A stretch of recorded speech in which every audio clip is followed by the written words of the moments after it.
जय मसीह की दोस्तों। स्वागत है आप सभी का हमारे चैनल डिवाइन वर्स इन हिंदी पर। आज हम एक ऐसा सवाल उठाने जा रहे हैं जो हर इंसान के दिल और दिमाग में गूंजता है। मरे हुए लोग कहाँ हैं और वे क्या कर रहे हैं? दोस्तों, यह विषय जितना रहस्यमय है उतना ही रोमांचक भी। क्या आपने कभी सोचा है कि आपके प्रियजन जो अब इस दुनिया में नहीं हैं, क्या वे आपको देख सकते हैं? क्या वे हमें याद करते हैं? और सबसे बड़ा सवाल, क्या मृत्यु के बाद भी जीवन है? अगर आपके मन में भी ऐसे सवाल हैं, तो आप बिल्कुल सही जगह पर हैं। आज हम इस गहन विषय को पवित्र बाइबल और प्राचीन एनोक की पुस्तक के आधार पर समझने की कोशिश करेंगे। दोस्तों, इस वीडियो को पूरा जरूर देखें, क्योंकि हम आपको उन छुपे हुए रहस्यों के बारे में बताएंगे जो आपके विश्वास को और भी मजबूत बनाएंगे। और हाँ, अगर आप भी यीशु मसीह से प्रेम करते हैं तो अभी इस वीडियो को लाइक करें, आमीन लिखकर हमें कमेंट में बताएं और हमारे चैनल को सब्सक्राइब करना न भूलें। तो तैयार हो जाइए, क्योंकि आज हम मृत्यु के बाद की सच्चाई को जानने की यात्रा पर निकल रहे हैं। क्या आप तैयार हैं? तो चलिए इस अद्भुत और रहस्यमय सफर को शुरू करते हैं। मृत्यु के बाद का रहस्य हमेशा से ही इंसान के लिए एक बड़ा सवाल रहा है। जब कोई व्यक्ति इस दुनिया को छोड़ता है तो क्या उसकी आत्मा कहीं जाती है या सब कुछ खत्म हो जाता है? बाइबल और प्राचीन एनोक की पुस्तक इस गहन विषय पर अद्भुत रहस्यों से भरी हुई है। इन ग्रंथों के अनुसार मृत्यु केवल शारीरिक जीवन का अंत है, आत्मा का नहीं। आत्मा शरीर से अलग हो जाती है और अपनी अगली यात्रा पर निकल पड़ती है। यह यात्रा धर्म और अधर्म के आधार पर अलग अलग अनुभवों से भरी होती है। बाइबल बताती है कि धर्मी आत्माओं के लिए मृत्यु के बाद एक विशेष स्थिति है जिसे शांति और आराम की स्थिति कहा गया है। यह वह अवस्था है जहां आत्मा परमेश्वर के निकट होती है और स्वर्गलोक की अद्भुत दुनिया में प्रवेश करती है। लूका 16 फीट में लाजार की कहानी इस रहस्य को खोलती है। गरीब लाजार की आत्मा स्वर्गदूतों द्वारा अब्राहम की गोद में ले जाई गई, जो कि स्वर्ग का एक प्रतीकात्मक हिस्सा है। वहां आत्मा को शांति, सुरक्षा और परमेश्वर की उपस्थिति का अनुभव होता है। इसे एक ऐसी जगह के रूप में वर्णित किया गया है जहां किसी भी प्रकार की पीड़ा, दर्द या पश्चाताप नहीं होता। दूसरी ओर अधर्मी आत्माओं की स्थिति पूरी तरह विपरीत है। उनके लिए मृत्यु एक नए प्रकार की यातना की शुरुआत होती है। बाइबल के लूका 16 फीट में ही अमीर व्यक्ति की आत्मा का वर्णन मिलता है, जिसे अधोलोक में पीड़ा झेलनी पड़ी। वह आत्मा आग में जल रही थी और उसे पानी की एक बूंद के लिए भी तरसना पड़ा। अधोलोक, जिसे हैडिस या शियोल भी कहा जाता है, बाइबल में एक प्रतीक्षा स्थल के रूप में वर्णित है, जहां अधर्मी आत्माएं न्याय के अंतिम दिन का इंतजार करती हैं। यह स्थान अंधकार, पीड़ा और निराशा से भरा हुआ है, जो उन आत्माओं को उनके कर्मों का एहसास कराता है। प्राचीन एनोक की पुस्तक इन रहस्यों को और भी गहराई से उजागर करती है। इस पुस्तक के अनुसार मृत्यु के बाद आत्मा तीसरे स्वर्ग में प्रवेश करती है। एनोक ने अपनी अद्भुत स्वर्गीय यात्रा में देखा कि धर्मी आत्माओं के लिए स्वर्ग में एक विशेष स्थान तैयार किया गया है। इस स्थान पर जीवन के पेड़ के चारों ओर शहद और दूध की नदियां बहती हैं। यहाँ की हवा सुगंधित और शुद्ध है, जो आत्मा को शांति का अनुभव कराती है। इसके विपरीत अधोलोक में जलती हुई नदियां और घना अंधकार है। वहां अधर्मी आत्माओं को क्रूर स्वर्गदूतों द्वारा यातनाएं दी जाती हैं। एनोक ने इस स्थान को इतना भयानक बताया कि वहां का दृश्य किसी भी आत्मा के लिए असहनीय हो सकता है। बाइबल और एनोक की पुस्तक के अनुसार मृत्यु के बाद आत्मा का अनुभव उसके जीवन के कर्मों और विश्वासों पर निर्भर करता है। धर्मी आत्मा उस शांति का अनुभव करती है जिसे शब्दों में बयान करना कठिन है, जबकि अधर्मी आत्मा पीड़ा की ऐसी स्थिति में होती है जो उसे उसके पापों की याद दिलाती है। यह रहस्य हमें यह समझने का अवसर देता है कि यह जीवन केवल एक यात्रा का हिस्सा है और मृत्यु के बाद का जीवन अनंत है। अगर हम इस रहस्य को समझकर अपने जीवन में सुधार करें, तो हमारी आत्मा भी शांति और आराम की उस स्थिति में पहुंच सकती है जिसे स्वर्ग कहा गया है। जब हम यह जानने की कोशिश करते हैं कि मृत्यु के बाद क्या होता है, तो बाइबल हमें गहराई से मार्गदर्शन करती है। यह न केवल इस भौतिक दुनिया के अंत के बारे में बताती है, बल्कि आत्मा की यात्रा और उसके अनंत भविष्य पर भी प्रकाश डालती है। सबसे पहले बाइबल के कुछ महत्वपूर्ण पद इस विषय पर चर्चा के लिए आधारशिला रखते हैं। उपदेशक 9:5 में लिखा है, मरे हुए लोग कुछ नहीं जानते, इसका मतलब यह नहीं है कि आत्मा अपनी चेतना खो देती है। इसके विपरीत यह हमें समझाता है कि मृत्यु के बाद भौतिक शरीर किसी भी सांसारिक गतिविधि में हिस्सा नहीं ले सकता। सूरज के नीचे का जिक्र करते हुए बाइबल हमें यह बताती है कि यह जीवन की एक भौतिक अवस्था के अंत का प्रतीक है। यह पद हमें इस भौतिक दुनिया से आत्मा की अलगाव की प्रक्रिया को समझने में मदद करता है।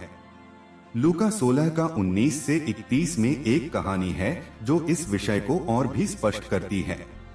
इसमें लाजार नाम के एक गरीब व्यक्ति और एक अमीर व्यक्ति का जिक्र है। जब वे दोनों मरते हैं तो उनकी आत्माओं की यात्रा बिल्कुल अलग होती है। लाजार स्वर्गीय आनंद और आराम की स्थिति में पहुंचता है, जिसे अब्राहम की गोद कहा गया है। वहीं अमीर व्यक्ति अधोलोक में यातना झेल रहा होता है। यह कहानी न केवल स्वर्ग और नरक के अस्तित्व की पुष्टि करती है, बल्कि यह भी दिखाती है कि आत्मा मृत्यु के बाद भी पूरी तरह से जागरूक होती है। अमीर व्यक्ति अपनी तकलीफों को महसूस करता है, याद करता है कि उसने अपने जीवन में क्या किया और यहाँ तक कि अपने जीवित भाइयों के लिए चिंता व्यक्त करता है। यह दर्शाता है कि आत्मा के पास सोचने, याद करने और महसूस करने की क्षमता होती है। मत्ती 25:46 में यीशु ने सीधे तौर पर कहा, धर्मी अनंत जीवन में जाएंगे, अधर्मी अनंत दंड में। यह पद मृत्यु के बाद आत्मा के दो प्रमुख रास्तों को परिभाषित करता है। एक ओर धर्मी आत्माएं अनंत जीवन के आनंद का अनुभव करती हैं, जो ईश्वर के साथ उनकी आत्मा के मिलमिलाप का परिणाम है। दूसरी ओर अधर्मी आत्माएं अनंत दंड का सामना करती हैं, जो ईश्वर से उनके अलगाव और उनकी आत्मा की पीड़ा का प्रतीक है। अब जब हम बाइबल की इन शिक्षाओं को प्राचीन एनोक की पुस्तक के दृष्टिकोण से जोड़ते हैं, तो यह तस्वीर और भी रहस्यमयी और रोमांचक हो जाती है। एनोक की पुस्तक, जो बाइबल की कुछ अन्य पुस्तकों के साथ गहराई से जुड़ी हुई है, स्वर्ग और अधोलोक की संरचना के बारे में विस्तार से बताती है। इसमें लिखा है कि तीसरा स्वर्ग वह स्थान है जहां धर्मी आत्माएं विश्राम और शांति प्राप्त करती हैं। यहाँ के दृश्य इतने अद्भुत हैं कि उन्हें शब्दों में व्यक्त करना मुश्किल है। जीवन का पेड़, जो इस स्वर्ग का केंद्र है, केवल एक प्रतीक नहीं है, बल्कि यह अनंत जीवन और ईश्वर के साथ स्थायी संबंध का प्रतीक है। एनोक ने अपने अनुभव में यह भी वर्णन किया है कि अधोलोक कितना भयावह है। यह एक ऐसा स्थान है जहां आत्माएं लगातार अंधकार, आग और ठंड का सामना करती हैं। यहाँ स्वर्गदूतों का उल्लेख किया गया है, जो अधर्मी आत्माओं को यातना देते हैं। एनोक का यह विवरण लूका 16 की कहानी से मेल खाता है, जहां अमीर व्यक्ति अपने कष्टों के बीच अब्राहम और लाजार को देखता है, लेकिन मदद के लिए आवाज लगाने के बावजूद उसकी पीड़ा खत्म नहीं होती। यह बाइबल और एनोक की पुस्तक दोनों में यह दिखाता है कि आत्मा मृत्यु के बाद भी पूरी तरह से जीवित और जागरूक रहती है। एनोक की पुस्तक यह भी बताती है कि धर्मी आत्माओं के लिए स्वर्ग एक विशेष स्थान है, जहां उन्हें उनके विश्वास और उनकी भक्ति का इनाम मिलता है। ये आत्माएं स्वर्गीय आनंद और शांति का अनुभव करती हैं, जबकि अधर्मी आत्माएं अपने पापों का फल भुगतती हैं। एनोक ने अपने वर्णन में इन स्थानों को इतने गहराई से व्यक्त किया है कि यह बाइबल की शिक्षाओं को और अधिक प्रामाणिक और अद्भुत बनाता है। जब हम इन सभी बातों को एक साथ रखते हैं, तो यह स्पष्ट हो जाता है कि मृत्यु केवल एक अंत नहीं है, बल्कि आत्मा की एक नई यात्रा का प्रारंभ है। धर्मी आत्माएं अपने विश्वास के कारण अनंत जीवन के आनंद का अनुभव करती हैं, जबकि अधर्मी आत्माएं अपने कर्मों का दंड भुगतती हैं। यह न केवल हमें हमारे जीवन की जिम्मेदारी का एहसास कराता है, बल्कि हमें अपने कर्मों और विश्वास के बारे में भी सोचने के लिए प्रेरित करता है। मृत्यु का यह रहस्य, जैसा कि बाइबल और एनोक की पुस्तक में वर्णित है, हमें यह समझने में मदद करता है कि हमारे कर्म और विश्वास हमारे अनंत भविष्य को कैसे प्रभावित करते हैं। यह एक गहरी चेतावनी है कि हम अपने जीवन को कैसे जिएं और अपने फैसलों को किस दिशा में ले जाएं। यह हमें याद दिलाता है कि हमारा यह जीवन केवल एक यात्रा है, जिसका अंतिम उद्देश्य ईश्वर के साथ अनंत मिलमिलाप है। एनोक की पुस्तक एक अद्वितीय और रहस्यमय दृष्टिकोण प्रस्तुत करती है, जो हमें मृत्यु के बाद की स्थिति और आत्मा के सफर के बारे में गहरी समझ देती है। यह पुस्तक न केवल स्वर्ग और अधोलोक की संरचना को उजागर करती है, बल्कि यह भी बताती है कि धर्मी और अधर्मी आत्माओं का भाग्य क्या होता है। एनोक के अनुभवों में तीसरे स्वर्ग का वर्णन कुछ ऐसा है जिसे सुनकर हर किसी के मन में आशा और भय का मिश्रण जागता है। एनोक को परमेश्वर ने एक विशेष यात्रा पर आमंत्रित किया था, जिसमें उन्होंने स्वर्गीय स्थानों का दौरा किया। तीसरे स्वर्ग में प्रवेश करते ही उन्होंने पाया कि यह स्थान अद्वितीय सुंदरता और शांति से भरा हुआ है। यह धर्मी आत्माओं का निवास स्थान है, जहां हर तरफ प्रेम, प्रकाश और दिव्यता की अनुभूति होती है। उन्होंने वहां जीवन के वृक्ष को देखा, जो एक दिव्य ऊर्जा का स्रोत है। जीवन का यह वृक्ष परमेश्वर की उपस्थिति का प्रतीक है और इसकी शाखाओं से अद्भुत खुशबू फैलती है। वृक्ष से निकलने वाली हर खुशबू आत्मा को शांति और तृप्ति प्रदान करती है। इस स्थान पर धर्मी आत्माएं अपने सांसारिक कष्टों और संघर्षों से मुक्ति पाकर अनंत शांति में निवास करती हैं। एनोक ने देखा कि यहाँ आत्माओं को वह इनाम मिलता है जो उन्होंने अपने जीवन में सत्य, प्रेम और सेवा के द्वारा अर्जित किया। यह स्थान एक स्वर्गीय बगीचे जैसा है, जहाँ दूध और शहद की नदियाँ बहती हैं। चारों तरफ आनंद और प्रशंसा के गीत सुनाई देते हैं। यह स्थान उन लोगों के लिए तैयार किया गया है जिन्होंने अपने जीवन में परमेश्वर की आज्ञाओं का पालन किया, दूसरों की सहायता की और अपने कार्यों में दया और सत्य का प्रदर्शन किया। लेकिन इस शांति और आनंद के स्थान के विपरीत एनोक ने अधोलोक की भयावहता का भी अनुभव किया। उत्तर दिशा की ओर ले जाकर उन्हें एक ऐसा स्थान दिखाया गया जो अंधकार और यातनाओं से भरा हुआ था। वहां का वातावरण घोर अंधेरे और आग के मिश्रण से बना था। यह स्थान उन अधर्मी आत्माओं के लिए था जिन्होंने अपने जीवन में पाप किए और परमेश्वर को नकारा। एनोक ने वहां जलती हुई नदियां देखीं, जिनमें अधर्मी आत्माएं घोर पीड़ा सह रही थीं। एनोक ने बताया कि यह स्थान उन लोगों के लिए तैयार किया गया है जिन्होंने अपने जीवन में झूठ, घमंड, चोरी, हत्या और व्यभिचार जैसे पाप किए। यहाँ आत्माएं न केवल शारीरिक यातना का अनुभव करती हैं, बल्कि उन्हें मानसिक रूप से भी उन गलतियों का सामना करना पड़ता है जो उन्होंने जीवन में की। यह स्थान किसी को भी भयभीत कर सकता है। यहाँ के स्वर्गदूत कठोर और न्यायप्रिय थे, जिनके हाथों में अग्नि और बर्फ के उपकरण थे। उन्होंने किसी भी प्रकार की दया नहीं दिखाई, क्योंकि यह स्थान उन आत्माओं के लिए अंतिम सजा का प्रतीक था। एनोक ने यह भी देखा कि यह यातनाएं सिर्फ उनके कर्मों के अनुसार थीं। जो लोग अपने घमंड में दूसरों को कुचलते थे, जो गरीबों का शोषण करते थे, जो ईर्ष्या और नफरत के वश में रहते थे, उनके लिए यह स्थान तैयार किया गया था। यह एक चेतावनी है कि परमेश्वर के न्याय में कोई पक्षपात नहीं है। उन्होंने अपने अनुभवों के माध्यम से समझाया कि अधोलोक केवल एक शारीरिक पीड़ा का स्थान नहीं है, बल्कि यह आत्मा की गहराइयों तक पहुंचने वाला अनुभव है। यहाँ आत्मा को यह एहसास होता है कि उसने अपने जीवन में कितनी बड़ी भूलें की। एनोक के अनुसार तीसरा स्वर्ग और अधोलोक केवल दो अलग अलग स्थान नहीं हैं, बल्कि यह हमारे अपने कर्मों और जीवन में चुने गए रास्तों का प्रतिबिंब है। स्वर्ग का आनंद और अधोलोक की पीड़ा हमें यह याद दिलाते हैं कि हमारा हर कार्य हमारे भाग्य को आकार देता है। उन्होंने अपने अनुभवों के माध्यम से कहा, यह स्थान उन धर्मियों के लिए तैयार किया गया है जिन्होंने पाप के प्रलोभन को ठुकराया, और वह स्थान उन अधर्मियों के लिए तैयार किया गया है जिन्होंने परमेश्वर की आज्ञाओं का पालन नहीं किया।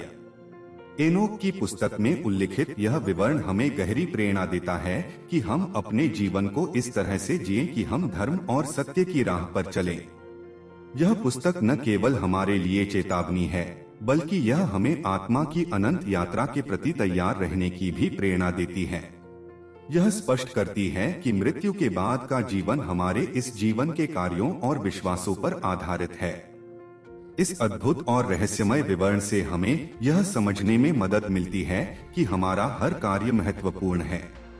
एनोक के अनुभव हमें यह याद दिलाते हैं कि स्वर्ग और अधोलोक केवल धार्मिक कल्पनाएं नहीं हैं, बल्कि ये आत्मा की अनंत यात्रा के पड़ाव हैं। यह हमें अपने जीवन को परमेश्वर की ओर समर्पित करने और सत्य, दया और सेवा के मार्ग पर चलने के लिए प्रेरित करता है। मृत्यु का क्षण अपने आप में एक गहरा रहस्य है, जिसे समझना हर इंसान के लिए चुनौतीपूर्ण होता है। बाइबल और प्राचीन एनोक की पुस्तक इस विषय पर अद्भुत अंतर्दृष्टि प्रदान करती हैं। मृत्यु के समय आत्मा एक ऐसा अनुभव करती है जो भौतिक दुनिया से परे होता है। यह क्षण केवल शारीरिक अंत नहीं है, यह आत्मा के लिए एक नए अध्याय की शुरुआत है। बाइबल में ऐसे कई संदर्भ मिलते हैं जो बताते हैं कि मृत्यु के समय आत्मा खुद के सामने खड़ी होती है, अपने जीवन के हर निर्णय, हर कर्म और हर सोच का सामना करती है। प्राचीन यहूदी और ईसाई शिक्षाओं के अनुसार आत्मा मृत्यु के क्षण में एक आध्यात्मिक दर्पण देखती है। यह दर्पण उसके पूरे जीवन को दर्शाता है। बाइबल में उल्लेख है कि मृत्यु के समय व्यक्ति के मन में गहरी शांति या गहन पछतावा हो सकता है। शांति उन लोगों को प्राप्त होती है जिन्होंने अपने जीवन में परमेश्वर के मार्ग का अनुसरण किया, जबकि पछतावा उन लोगों को होता है जिन्होंने आत्मिक सत्य को नकारा। एनोक की पुस्तक इस अनुभव को और भी रहस्यमय रूप में प्रस्तुत करती है। एनोक बताते हैं कि मृत्यु के क्षण में आत्मा एक अदृश्य संसार के दरवाजे पर खड़ी होती है। यह संसार तीसरे स्वर्ग की ओर ले जाता है, जो धर्मी आत्माओं के लिए आराम और शांति का स्थान है। लेकिन अधर्मी आत्माओं को एक भयावह स्थान का अनुभव होता है, जिसे अधोलोक या नरक कहा जाता है। एनोक बताते हैं कि इन दोनों स्थानों के द्वार मृत्यु के क्षण में आत्मा के सामने खुल जाते हैं। आत्मा अपनी स्थिति के अनुसार इन द्वारों में से किसी एक की ओर आकर्षित होती है। मृत्यु के समय आत्मा में गहन आत्म मंथन होता है। यह मंथन एक आत्मिक प्रक्रिया है जिसमें आत्मा खुद से कई सवाल पूछती है। क्या मैंने अपने जीवन का उद्देश्य पूरा किया? क्या मेरे कर्म परमेश्वर के न्याय के योग्य हैं?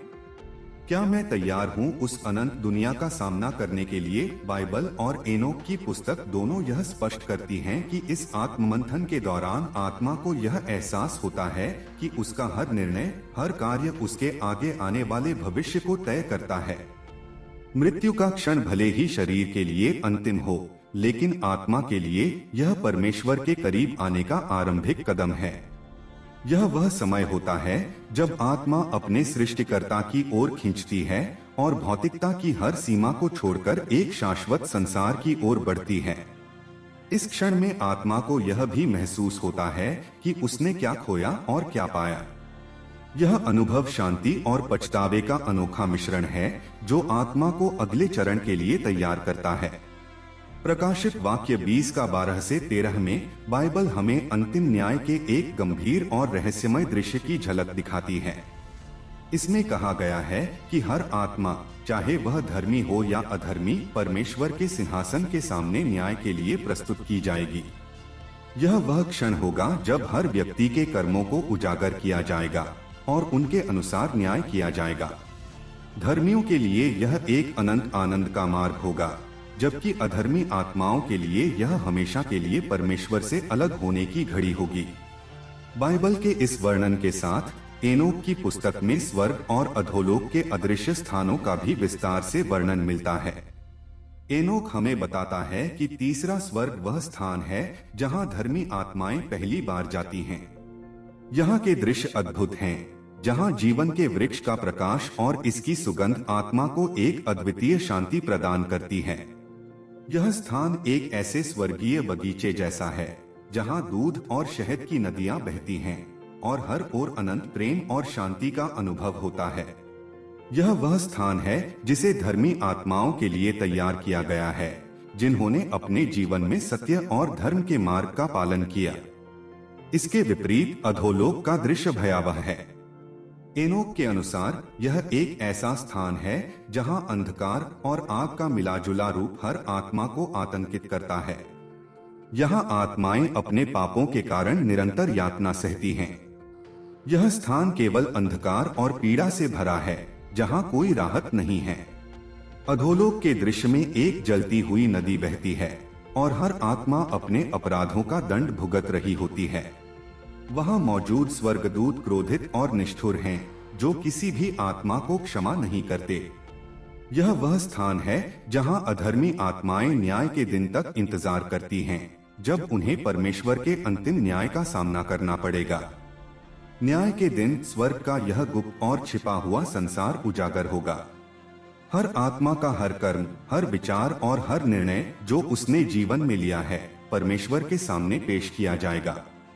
धर्मियों के लिए यह वह क्षण होगा जब उन्हें नए स्वर्ग और नई पृथ्वी में प्रवेश का निमंत्रण मिलेगा। यह स्थान एक ऐसा संसार होगा जहां कोई पीड़ा नहीं होगी, कोई आंसू नहीं होंगे, केवल अनंत आनंद होगा। वहीं अधर्मी आत्माओं को परमेश्वर से हमेशा के लिए अलग कर दिया जाएगा और वे अपनी यातनाओं में लौट जाएंगी, जहां से कोई छुटकारा नहीं है। यह न्याय न केवल एक चेतावनी है, बल्कि एक प्रेरणा भी है कि हम अपने जीवन को कैसे जीते हैं। बाइबल और एनोक की पुस्तक के इन रहस्यमय विवरणों के माध्यम से हमें यह समझ में आता है कि हमारी आत्मा की स्थिति केवल हमारे कर्मों पर निर्भर करती है। यह हमें आज ही अपने जीवन के बारे में सोचने और सही निर्णय लेने के लिए प्रेरित करता है। क्या मरे हुए लोग हमें देख सकते हैं? यह सवाल न केवल रहस्यमय है, बल्कि आध्यात्मिक रूप से गहराई में उतरने की आवश्यकता भी है। बाइबल और एनोक की पुस्तक के अनुसार मरे हुए लोग हमारी इस भौतिक दुनिया के संपर्क में नहीं होते। उनकी आत्माएं एक अलग अवस्था में होती हैं, जहां वे सांसारिक घटनाओं से दूर होती हैं। उपदेशक 9:5 कहता है कि मरे हुए लोग कुछ नहीं जानते और न ही उनकी कोई योजना होती है। इसका मतलब यह है कि वे इस दुनिया के क्रियाकलापों में हस्तक्षेप नहीं कर सकते, लेकिन आत्मा की स्थिति को समझना जरूरी है।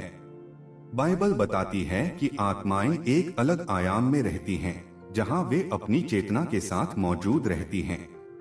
लूका 16:19 से 31 में लाजार और अमीर व्यक्ति की कहानी इसका स्पष्ट उदाहरण है। वहां दिखाया गया है कि अधर्मी आत्माएं कष्ट में रहती हैं, जबकि धर्मी आत्माएं शांति और आराम की स्थिति में होती हैं। यह स्थिति आत्मा की शुद्धता और ईश्वर के प्रति उसकी निष्ठा पर निर्भर करती है। एनोक की पुस्तक, जो स्वर्ग और अधोलोक के अद्भुत विवरण देती है, कहती है कि धर्मी आत्माएं स्वर्ग के अद्वितीय स्थानों में आनंद का अनुभव करती हैं। यह स्थान फूलों, मीठे फलों और जीवन के पेड़ से भरा हुआ है, जो शांति और दिव्यता का प्रतीक है। इसके विपरीत अधोलोक या नरक एक भयावह स्थान है, जहां अंधकार, आग और कठोर दंड है। यहाँ आत्माएं अपने पापों के कारण पीड़ा सहती हैं।